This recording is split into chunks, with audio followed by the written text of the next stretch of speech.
जगह ये पाकिस्तानी भारत से मुकाबला करने में लगे रहते हैं। पहले अपना बलूचिस्तान संभाल लो, लक्षद्वीप के बारे में आप लोग बाद में सोचना। आइलैंड्स के हवाले से अगर बात करें, क्या हिस्ट्री है और क्या वजह है कि मालदीव के कौन से प्राइम मिनिस्टर ने, कौन से प्रेसिडेंट ने ऐसी स्टेटमेंट दी जिसकी वजह से इंडिया में बायकॉट मालदीव चल रहा है। इसके ऊपर दिलशाद भाई हमारे साथ मौजूद हैं और भी लोग हैं, उनसे बात करेंगे। अस्सलाम वालेकुम। वालेकुम सलाम। दिलशाद भाई, आपने देखा होगा सोशल मीडिया खासतौर पे इंडिया में इस टाइम बायकॉट जो सा वो मालदीव चल रहा है। बहुत से ऐसे उनके बुकिंग हैं जो कैंसिल हुई हैं। क्या कहना चाहेंगे इसके ऊपर हिस्ट्री के हवाले से? सबसे पहले तो हम किसी भी चीज़ को पढ़ने के लिए उसकी हिस्ट्री की तरफ जाते हैं, तो सबसे पहले हम इसकी हिस्ट्री देखते हैं कि 1947 के अंदर जब हमारी पार्टीशन हुई है तो जिन्ना साहब ने यहाँ पे लोगों को भेजा था, जो इस टाइम पे जो इंडियन ओशंस के अंदर जिसको उन्होंने लक्षद्वीप का नाम दिया हुआ है, तो उस टाइम पे उन्होंने अपने भेजा था नेवी को भेजा था उस इलाके को कवर करने के लिए। लेकिन उस टाइम पे जो वल्लभ भाई पटेल थे, उन्होंने डिप्टी प्राइम मिनिस्टर से गालबन, उन्होंने फॉरेन एक्शन लेते हुए वहाँ पे आधा घंटा उनसे पहले जो है ना वो पहुंचे और उन्होंने सारे इलाके को कवर किया। आप ये मत समझे कि ये यकदम आज से 75 साल बाद जिसको खड़ा कर दिया गया है। अचानक जी उसका नाम आ रहा है कि पता नहीं कैसे जो उनसे उनके प्राइम मिनिस्टर वहाँ पे गए और उसे प्रमोट कर रहे हैं टूरिज्म के हवाले से। अच्छा ये बताएं, इस टाइम जो ट्रेंड चल रहा है बायकॉट मालदीव इंडिया में, क्या कहना चाहेंगे कि इंडिया के खिलाफ आज के दौर में चाहे यूएस हो, चाहे मालदीव हो, चाहे चाइना हो, कोई भी स्टेटमेंट उस तरीके से नहीं दे पाता, मतलब कोई भी उनके खिलाफ झूठी बात नहीं कर सकता या इवन इस तरीके से कोई स्टेटमेंट नहीं दे पाता? उसकी वजह एक तो ये है कि इंडिया जो है वो 5th लार्जेस्ट इकोनॉमी है, ठीक है, और इंडिया के अंदर बहुत बड़ी मार्केट भी है। एक तो ये इशू भी होता है, और दूसरा ये है कि इंडिया की डिप्लोमेसी बहुत तगड़ी है। वो अपने तमाम जो नेबर्स कंट्रीज हैं उनके साथ उनके बहुत अच्छे ताल्लुकात हैं। जैसे कि आप देखें कि मालदीव्स जो है वो एक ऐसा मुल्क है जो कि टूरिज्म पे चलता है, और वहाँ पे तकरीबन ईयरली 10 लाख से ज़्यादा इंडियन वहाँ पे जाते हैं और विजिट करते हैं। तकरीबन ये 50 से 55% बनता है उनके टोटल टूरिज्म का।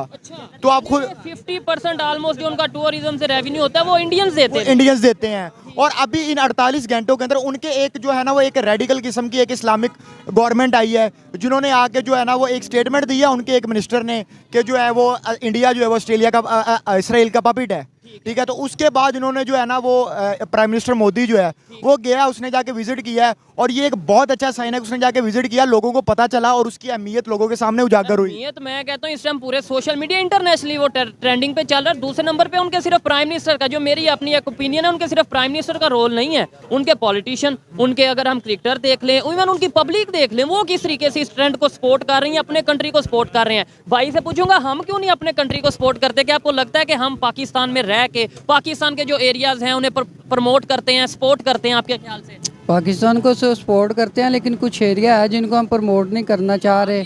बड़ा रेवेन्यू कर सकते हैं। बिल्कुल प्रमोट करना चाहिए, उससे बड़ा फर्क पड़ेगा हमारी कंट्री को, हमारे लोगों को, सबको बड़ा फर्क पड़ेगा इसमें। कोई अच्छा देखें, यहाँ पे जो सा उस तरीके से हमें यूनिटी नहीं नजर आती, वहाँ पे सिर्फ प्राइम मिनिस्टर का रोल नहीं है, उनकी पब्लिक में बड़ी यूनिटी है।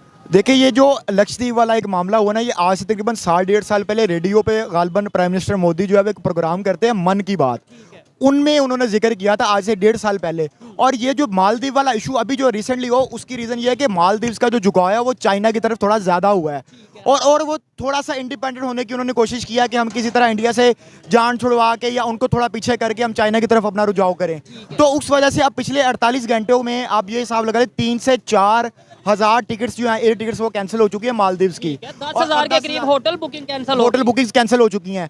अब जाहिर है उनकी ये इकोनॉमी को बहुत ज़्यादा इफेक्ट करेगी, क्योंकि 50% उनकी इकोनॉमी इसके ऊपर डिपेंड कर रही है, इंडियंस के ऊपर। ये खबर सुनी है कि उन्होंने अपने उस मिनिस्टर को जो है वो डिसमिस कर दिया, उस मिनिस्टर को हटा दिया है। देखिए आप पंगा ले नहीं सकते, आपकी 50% इकोनॉमी जो है वो डिपेंड कर रही है इस चीज़ के ऊपर कि इंडियंस आते हैं और आके जहाँ पे आप प्रमोट करते हैं, आपके इलाकों को प्रमोट करते हैं, आपको रेवेन्यू देते हैं, आपकी होटल इंडस्ट्री यूज होती है, आपकी बस इंडस्ट्री यूज होती है, आपकी सारी इंडस्ट्रीज यूज होती हैं। दिलशाद भाई, आपने एक बात की कि मालदीव की जो गवर्नमेंट है चाइना की तरफ उसका झुकाव था, जिसकी वजह से ये इशू हुए। मैं ये कहता हूँ कि इंडिया ने अभी स्टेटमेंट दिया, उन्होंने जो मेरी खबर के मुताबिक उन्होंने ये कहा कि भाई ये हर एक कंट्री की अपनी मर्जी है, वो जिसके साथ जैसे रिलेशन चाहें, जहाँ पे जाएं वो जाएं। तो यानी कि इंडिया ने कोई दबाव भी नहीं अपना डाला इस तरीके से कि नहीं नहीं हमारे साथ ही रिलेशन बेहतर करो। ये उनकी यूनिटी ने जो वो मजबूर कर नहीं। देखिए ये तो अच्छी डिप्लोमेसी की निशानी है ना, कि जहाँ पे देखिए उनके आपस के जितने मर्जी इख्तलाफात है, लेकिन जब नेशन की बात आती है तो नेशन फर्स्ट होती है उनके लिए।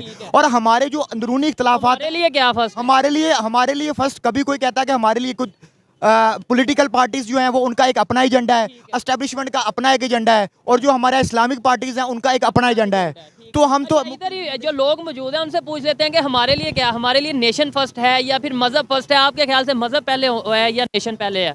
पहले मज़हब, तो सबसे पहले मज़हब होना चाहिए, उसके बाद ये जो नेशन इंसानियत है वो आप बताएं, नेशन पहले या मजहब पहले? मजहब मजहब पहले। आप भाईजान, मजहब पहले या नेशन पहले? मजहब मजहब। आप बताएं। मजहब पहले। मजहब पहले। देखें ये देखें, इस्लामिक एक कंट्री है, यहाँ पे हमारी ये सोच है। अब दूसरे जो कंट्रीज हैं, अगर हम यही सवाल जाके यूएई से पूछें, वहाँ के लोगों से पूछें, उनकी क्या स्टेटमेंट होगी आपके ख्याल से? देखें, वो भी इस्लामिक कंट्री। देखें यूएई एक इस्लामिक कंट्री है, लेकिन वहाँ पे देखें दूर दूर से लोग उनको विजिट करने आते हैं। उन्होंने वो एक टूरिज्म का हब बना के रख दिया है।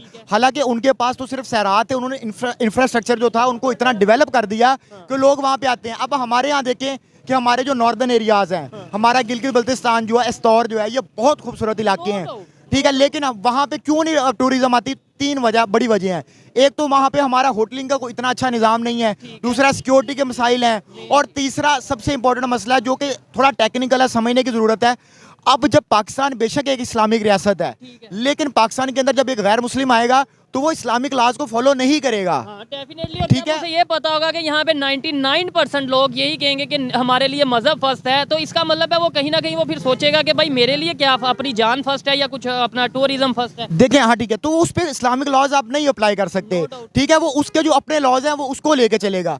तो इसलिए भी मसला होता है। अब देखिए, अगर हमारे जैसे प्राइम मिनिस्टर इमरान खान था, उसने एक अच्छा स्टेप लिया था कि उसने कहा था कि हम टूरिज्म को प्रमोट करेंगे, और उस दौर में थोड़ा बहुत हुआ भी थी, डेवलपमेंट हुई थी, लेकिन वो इतना आगे नहीं चल सका, वो दूसरे मामलों की वजह से, क्योंकि हमारी इस्टेब्लिशमेंट उसकी टांगें खींचने में मसरूफ थी, तो उसका ध्यान बजाय वो टूरिज्म की तरफ जाता, वो उस तरफ चला गया। दिलशाद भाई देखें, आज हम यहाँ लाहौर में खड़े होके ये चीज़ें डिस्कस कर रहे हैं, ये भाइयों के साथ खड़े हैं, भाई भी सुन रहे हैं, सारे लोग सुन रहे हैं। मुझे ये बताएं, इन्हें इन चीज़ों का आपके ख्याल से आइडिया होगा? मैं ये गारंटी से कहता हूँ, इनमें से जो लोग खड़े हैं, ये खड़े हैं, पीछे जो भी लोग खड़े हैं, आपने जो बात किया कि भाई हमारे यहाँ पे टांगे खींचने वाले ज़्यादा होते हैं, कोई भी अच्छा प्रोजेक्ट आए, कोई भी लेके आए, हम ये कहते हैं नहीं भाई ये चीज़ें नहीं। क्या कहना चाहेंगे हमारे यहाँ के जो उनसे लोग हैं, कहीं ना कहीं आपको नहीं लगता गवर्नमेंट से ज़्यादा हम लोग ज़्यादा खुद जिम्मेदार हैं पाकिस्तान की इस हालत के? जी, गवर्नमेंट से ज़्यादा हम लोग खुद जिम्मेदार हैं, क्योंकि हम इसलिए भी जिम्मेदार है। यहाँ से मैं एक पॉइंट ये निकालना चाहूँगा, जो मेरा एजेंडा होता है हमेशा हर वीडियो में, डेमोक्रेसी वाला, कि हमने उनको अपने आप पर मुसल्लत होने दिया।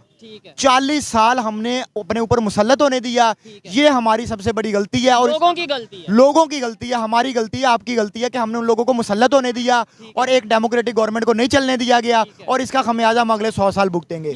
लेकिन अब हमारा भी कसूर है, और हमारी सेलिब्रिटीज देख लें, हमारी जितनी सेलिब्रिटीज हैं, जब न्यू ईयर आती है तो वो कहाँ पे मनाने जाते हैं? यूएसए के अंदर, दुबई के अंदर, यूके के अंदर मनाने जाते हैं। और उनकी जो सेलिब्रिटीज हैं, अब रिसेंटली मैं उनका बयान सुन रहा था, अक्षय कुमार का और सचिन तेंदुलकर का, आपने भी सुना होगा, कि वो कह रहे थे कि आप जो लोकल टूरिज्म है उसको प्रमोट करें। और जब आप लोकल टूरिज्म प्रमोट करेंगे, आप यहाँ पे ऐसे स्पॉट बना देंगे कि तो लोगों को क्या जरूरत है कि वो इतने ज्यादा पैसे खर्च करके बाहर जाएंगे या दुबई जाएंगे और ट्रैवल करेंगे इतना लंबा लंबा, तो उससे बेहतर है कि वो अपने मुल्क के अंदर टूरिज्म देख लेंगे।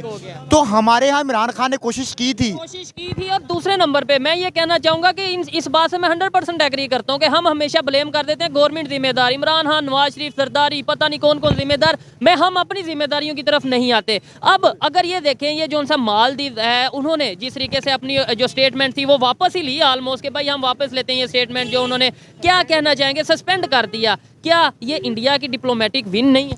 इंडिया की बहुत बड़ी डिप्लोमेटिक विन है। इंडिया ने, आप देख लें कि रशिया और यूक्रेन वाला मामला हो, उसमें उतनी कितनी अच्छी डिप्लोमेसी की, ये इसराइल और फ़लस्तीन वाला मामला हो, उसमें उन्होंने बहुत अच्छी डिप्लोमेसी की। तो जहाँ पे भी मसाइल बन रहे हैं, वो अपने डिप्लोमेटिक जो वे है ना, उसको बहुत स्ट्रॉन्ग करता है। आप देखें, अब जो हमारा, अब मैं अपनी पाकिस्तानी अवाम को और इंडियन अवाम को ज़्यादातर को नहीं पता होगा कि जो गवादर जो है वो पाकिस्तान का हिस्सा नहीं था, जो आज हम सी पैक बना रहे हैं, वो पाकिस्तान का हिस्सा नहीं, पाकिस्तान का हिस्सा नहीं था, वो ओमान ने हमें गिफ्ट किया था, और ये पाकिस्तान का हिस्सा बिल्कुल नहीं था। तो लेकिन देखिए, अब गवादर की वजह से हम पूरा सी पैक बना रहे हैं ना, चाइना के साथ मिलके। उधर भी मैं ये कहता हूँ कि गवादर के सामने, गवादर के सामने ईरान में चार बार पोर्ट वो बना दिया, वो आपके मुकाबले में आ गई है। देखिए, अभी हमें तो इन चीज़ों की ज़्यादा ज़रूरत है, क्योंकि हम अभी कभी डिफ़ॉल्ट कर जाते हैं, कभी हम ग्रे लिस्ट में आ जाते हैं, कभी हम ब्लैक लिस्ट में चले जाते हैं। वो तो ऑलरेडी 5th लार्जेस्ट इकोनॉमी है, अगर वो इस तरह के स्टेप ना भी ले तो उनका गुजारा होता है। लेकिन हमारा गुजारा नहीं है जब तक हम इन चीज़ों को प्रमोट नहीं करेंगे। अब देखें दूसरे नंबर पे मेरे ख्याल से हमारी सोच भी बड़ी जो सी है वो सबसे ज्यादा चीजों को प्रमोट, एजुकेशन, कोई कहता है जी एजुकेशन होनी चाहिए, कोई कहता है जी पॉलिटिशियन सिंसियर होने चाहिए। मेरे ख्याल से सबसे ज्यादा हमारी सोच जब तक पॉजिटिव नहीं होगी, जब तक हम ये नहीं समझेंगे कि मैं मुसलमान हूँ, ये मुसलमान है, जो भी मुसलमान है अपने घर में अपने मजहब को बिल्कुल अच्छे तरीके से फॉलो करें, इबादत करें, जो करना करें। लेकिन जहाँ पे पाकिस्तान की बात है, नेशन की बात है, उधर नेशन को भी बहुत ज्यादा प्रायोरिटी दें, सबसे आगे रखें। बिल्कुल ऐसे ही है। देखें, अगर आप ये मज़हब को लेकर चलते रहेंगे कि ये हिंदू है, ये ईसाई है, ये मुसलमान है, तो मैंने इसके साथ अच्छे ताल्लुकात रखने, इसके साथ नहीं, तो आप इस तरह कोई भी मुल्क तरक्की नहीं कर सकता। ठीक है, जब कोई मुल्क तरक्की करता है तो उसके अंदर सब लोगों का, हर मजहब के लोगों का हाथ होता है। ठीक है, हम तो रिलीजियस टूरिज्म से ही देखें। अगर मैं ये कहूँ कि भाई बलोचिस्तान में जो हिंगलाज माता मंदिर है, अगर वहाँ पे ही हम प्रॉपर जो सा टूरिस्ट, जो इंडिया से बहुत लोग कमेंट करते हैं कि भाई अगर आप हमें परमिशन दो तो आधा बलोचिस्तान का इशू तो हम आपके टूरिज्म वीजा जो आएंगे और उसके थ्रू हम हल कर देंगे। बिल्कुल ऐसे ही। अब आप देख लें, आना चाहते हैं, दुबई देख लें, स्विट्जरलैंड देख लें, थाईलैंड देख लें, श्रीलंका देख लें और मालदीव्स देख लें, ये 5 बड़े बड़े जो मुल्क हैं, ये सब टूरिज्म के ऊपर चल रहे हैं और इनकी इकोनॉमी डिपेंड ही टूरिज्म पे करती है। हमारे यहाँ टूरिज्म स्पॉट हैं और बहुत ज़्यादा हैं। जैसे अब लाहौर के अंदर हम खड़े हैं, लाहौर के अंदर रिलीजियसली मैं 2-3 आपको टूरिज्म पॉइंट बता देता हूँ। एक हमारा जो किला है ये वाला, ठीक है, लाहौर का किला, इसको हमने कोई रेनोवेट नहीं किया, कोई प्रिजर्व नहीं किया, बल्कि अब खंडरात बन गए हैं। जैन मंदिर देख लें आप, बादशाही मस्जिद देख लें आप, ठीक है। तो इस तरह के बहुत सारे स्पॉट हैं। अब शादरा के अंदर देख लें, शादरा के अंदर जो जहांगीर का मकबरा है, वो भी गुजरांवाला में रंजीत सिंह की हवेली, रंजीत सिंह की हवेली है। तो हमने तो मेन चीजें हैं जो भी हमारे इर्द गिर्द गुजरांवाला, लाहौर में, पूरे पाकिस्तान, कश्मीर में चले जाएं, वहाँ पे बहुत सी शारदा पीठ है, वहाँ पे बहुत से मंदिर हैं, बलोचिस्तान में चले जाएं, सिंध में चले जाएं, बहुत सी ऐसी चीजें हैं जो हम रेनोवेट कर। राज मंदिर जो है वो देख लें, उसके हमने इनको प्रमोट ही नहीं किया, हमने कभी इसकी तरफ ध्यान ही नहीं दिया। और ध्यान क्यों नहीं दिया? क्योंकि हम रिलीजियस मामलात के अंदर अब तक फंसे रहे हैं। मेरे ख्याल से यहाँ पे जो लोग हैं ना, हमें हमेशा जो उनसे वो यही बताया गया इशू यही है, महंगाई इशू है, पेट्रोल इशू है, बिजली का बिल महंगे ज्यादा हो जाना इशू है। ये नहीं पता कि हम बहुत से ऐसे इशूज का हल पाकिस्तान में ही निकाल सकते हैं। यहाँ पे बहुत से लोग हैं, मेरे ख्याल से उन्हें पता ही नहीं होगा। भाईजान, लास्ट टाइम कब आप कोई टूर शूर पे या कहीं विजिट पे गए हैं? नहीं भाई, मतलब, और इनमें इनका कसूर देखिए नहीं यार, इनमें इनका कोई कसूर नहीं है। जब आप इकोनॉमी को इस नहज तक ले आएंगे कि लोगों को 2 वक्त की रोटी भी नहीं मिलेगी, तो उनका ध्यान नहीं जाता टूरिज्म की तरफ कि हम कहाँ पे जाके। ये टूरिज्म तो वो लोग करते हैं जो अच्छे, जिनकी इकोनॉमी स्ट्रांग होती है, जिनका वो कहते हैं इन्फ्लेशन रेट कम होता है, ठीक है, तो वो लोग जाते हैं। अब देखिए, सबसे ज़्यादा कसूर पाकिस्तानी अवाम का है। मैं बड़ी माजरत के साथ कहता हूँ कि पाकिस्तान के अंदर जब भी कोई हुकूमत गलत इकदाम उठाती थी तो ये क्या करते थे, ये मिठाइयाँ बांटते थे। मुझे अभी तक थोड़ा बहुत याद पड़ता है कि जब परवेज मुशर्रफ ने मार्शल लगाया था तो हमारी मिठाइयाँ बंटी थी। यार, आप इस कौम की पस्ती का हिसाब इस चीज़ से लगा लें कि जहाँ पे आपके हकूक सलब किए जा रहे हैं, आपका डेमोक्रेटिक एक हक छीना जा रहा है और आप उस पर मिठाइयाँ बांट रहे हैं। जब आपकी ये हालत रहेगी तो आप इससे भी नीचे जाएंगे। नहीं, अल्लाह ना करे हम नीचे जाएं, हम बेहतरी की तरफ जाना चाहते हैं और पाकिस्तान में ये अवेयरनेस लाना चाहते हैं। पाकिस्तान के लोगों को ये हम बताना चाहते हैं कि भाई ये जितना पाकिस्तान हमारे जर्नल, जितना पाकिस्तान हमारे जजेस, जितना पाकिस्तान हमारे प्राइम मिनिस्टर का है, उतना ही पाकिस्तान मेरा, इनका, ये लोगों का है। लेकिन हमें शायद यहाँ पे अवेयरनेस से दूर रखा गया, जानबूझ के दूर रखा गया। जी, जानबूझ के दूर रखा गया और उसकी सिर्फ रीज़न एक ही थी कि हमारा जो था वो बजट डिस्टर्ब ना हो। जो कि एक बजट होता है, वो मैं पिछली दफ़ा भी मैंने बात की थी, वो एक बजट बनता है ना 1800 अरब रुपए का, 1700 अरब रुपए का, वो सिर्फ बजट डिस्टर्ब ना हो, उस वजह से ये सारे पाकिस्तान की अवाम जो है उनको अंधेरे में रखा गया और उनको पाक स्टडीज़ पकड़ा दी गई। 12वीं जमात तक ये पाक स्टडीज़ पढ़ें, इंतहाई झूठ का पलंदा। एक PTV पकड़ा दिया गया, पाकिस्तान टेलीविजन, जिसके अंदर हुकूमत का सारा बयान चलता है, जो हुकूमत की आखिरी दिलशाद भाई, थोड़ा सा मुझे बड़ा ये इंटरेस्टिंग बात है, देखने वालों से भी मैं ये पूछूंगा कि अगर ऐसा पॉसिबल हो तो क्या आपको लगता है कि आने वाले टाइम में पाकिस्तान के हालात बेहतर हो सकते हैं? देखें, मालदीव ने जो भी एक स्टेटमेंट दी उनके किसी पॉलिटिशियन ने, उन्होंने उसके ऊपर फौरन बजाय जिद करके कि नहीं जी हम इस स्टेटमेंट पे कायम है, उन्होंने बोला कि हाँ भाई ये मिस्टेक हुई है और उन्होंने उस मिस्टेक को एक्सेप्ट किया। पाकिस्तान भी अगर ऐसे ही अपने रिलेशन बेहतर करना चाहे, अपनी मिस्टेक्स जो हुई हैं, जो मिसअंडरस्टैंडिंग्स हैं, उन्हें दूर करने के लिए ये चीज़ें एक्सेप्ट करे कि हाँ भाई मेरे से ये मिस्टेक हुई है, लेकिन अब आए हम अपने रिलेशन बेहतर करते हैं, तो क्या इंडिया इस चीज़ को एक्सेप्ट करेगा? इंडिया हो, अफगानिस्तान हो, कोई भी कंट्री हो, वो रिलेशन बेहतर करेंगे? या देखें, सबसे पहले तो आपने ये जो बड़ा इंपॉर्टेंट पॉइंट उठाया है, देखिए अब पाकिस्तान की जो पॉलिटिकल गवर्नमेंट्स हैं वो चाहती हैं कि मसला हल हो। बेनज़ीर भुट्टो ने गालबन दौरा किया इंडिया का, ठीक है, नवाज शरीफ की तरफ मोदी आया यहाँ पे, ठीक है, पॉलिटिकल गवर्नमेंट्स ने हमेशा चाहा है कि इंडिया के साथ ताल्लुकात बेहतर हों। पब्लिक भी चाहती है मेरे पब्लिक भी यही चाहती है। लेकिन सर सवाल ये आ जाता है ना भाई कि भाई देखें पब्लिक चाहती है, लेकिन जब दूसरी साइड पे हम पूछते हैं रिलीजियस फर्स्ट और अपना नेशन फर्स्ट, तो फिर जब वो जवाब मिलता है तो देखने वाले इंटरनेशनल लेवल पे देखते हैं कि यार इनके अभी भी यहाँ पे माइंडसेट अगर ये है तो हमें जाने से पहले सोचना चाहिए। ये ना हो कि हमें देखे पता चले ये हिंदू है ये सिख है तो वो वैसे ही जो सा कोई वो अपना किसी का जज्बात जाग जाए। और वो देखें हमारे यहाँ पे ये तो होता रहा है, हमारे यहाँ एक यहाँ पे कलदम जमात, अब तो उसको कलदम करार दिया था लेकिन अब छोड़ दिया उसको, उसको कलदम करार देना चाहिए था। यहाँ पे सियालकोट में जो वाकया पेश आया वो श्रीलंका के जो से श्रीलंका के मैनेजर आप जड़ावाला का देख ले, वहाँ पे एक वाकया पेश आया। उसके बाद इंडिया के अंदर एक दर्जी को कत्ल कर दिया गया, ठीक है, उसको बेचारे को जिस तरह एक जानवर को ज़िबा किया जाता है मजहब के नाम पे ज़िबा कर दिया गया।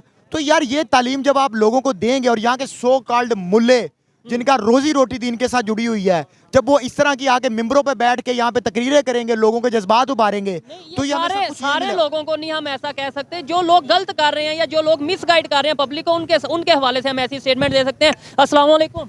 वालेकुम। सर ये आप बातें सुन रहे थे, क्या कहना चाहेंगे? हमारे यहाँ पे लोग टूरिज्म के लिए क्यों नहीं आते आपके ख्याल से? टूरिज्म के लिए पाकिस्तान में क्यों नहीं आते? हाँ। पाकिस्तान के अपने जो बाहर जाते हैं, अपने ही बाहर जा रहे हैं तो यहाँ पे किसने आना है? अच्छा रिलीजियस फर्स्ट या नेशन फर्स्ट, मतलब मजहब पहले या नेशन पहले? ठीक है, पहले तो मजहब ही है क्योंकि ठीक है। अच्छा क्या मजहब हमें जो तालीम देते हैं हम उसके मुताबिक चले ना। हाँ जी, क्या कहना चाहेंगे दिलशाद भाई कि यहाँ पे लोगों को एक होप सी खत्म हो गई है, मतलब उम्मीद खत्म होती नजर आ रही है। लोगों को होप इसलिए खत्म हुई है ना कि देखिए यहाँ पे हमारा जो जब तक हमारे यहाँ स्टेबिलिटी नहीं आती तब तक लोगों की होप्स ऐसे खत्म रहेंगी। अब आप 10 लोग खड़े हैं, इनमें से पूछ लेंगे पाकिस्तान के अंदर स्टेबिलिटी आनी चाहिए या नहीं आनी चाहिए। जब आप एक स्टेबिलिटी लेके आओगे तो फिर ही उसके बाद अपनी पुलिसेस बनाओगे ना, उसके बाद ही आपकी फॉरेन पुलिसेस बनेगी, उसके बाद आप इंफ्रास्ट्रक्चर बनाओगे, उसके बाद आप इस्लाहात लेके आओगे। जब तक आपके अब एक गवर्नमेंट बनती है उस बेचारी को यही मसला बना रहता है कि मैं किस तरह 5 साल सर्वाइव कर दूं, उसका दूसरी तरफ ध्यान ही नहीं जाता। जो डेवलपमेंट के काम होते हैं वहां पे उनको करने चाहिए। तो इस वजह से जब तक पाकिस्तान के अंदर स्टेबिलिटी नहीं आती तब तक, और जब तक एक आम आदमी को ये नहीं समझ आती कि जब देखें तुर्की के अंदर वहां पे फौज ने बगावत करने की कोशिश की, लोग टैंकों के आगे आके लेट गए। उनको पता था कि हमारे हकूक स्लिप हो रहे हैं और हमने अपने हकूक की हिफाजत करनी है। अब हमारे यहाँ देख लें पिछले 5 महीने से एक पॉलिटिकल लीडर और वो लीडर जिसकी पार्टी की जो जड़ें हैं वो चारों सूबों के अंदर हैं, वो 5 महीने से बंद पड़ा है। और हमारी यहाँ पे हमारी गवर्नमेंट क्या कर रही है? गवर्नमेंट सॉरी लोगों को भी उसके ऊपर इंटरेस्ट नहीं है। लोगों के उसके ऊपर मैं आपको सही बताऊं, जो पॉलिटिकल लीडर्स होते हैं ना वो एक कौम के लिए नेमत होते हैं। ठीक है, अगर